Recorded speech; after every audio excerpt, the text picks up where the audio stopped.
I-describe mo aso. Itong asong ito po ay kamukha ni Ice. Kamukha siya. Nagre-record tayo! Nagre-record pa rin. Ito po si Buno. Ang name po niya ay Buno. Ito po ay kinuha ko sa pangalan ng halaman na Jose Buno. Dahil mahilig nga po ako sa halaman kaya nga Buno. Di ba, Buno? Isa po sa ugali nitong si Buno. Kaya ganitong kapit-kapit ang balahibo. Naidikit ang sarili niya sa kanyang water feeder.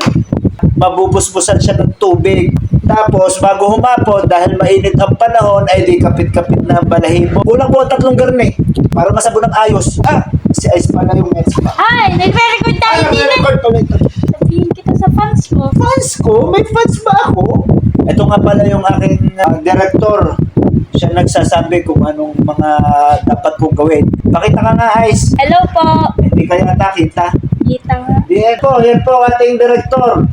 Kita nyo naman kung gano'n. At ang ating das. Pangalawang banlaw, mahalaga po na mapalawa ng maayos para hindi sila ma-irritate yung kanilang balat. Okay. Ito nga pala pong host kong ito, voice command. Pakita ko sa inyo ha. Turn off! Si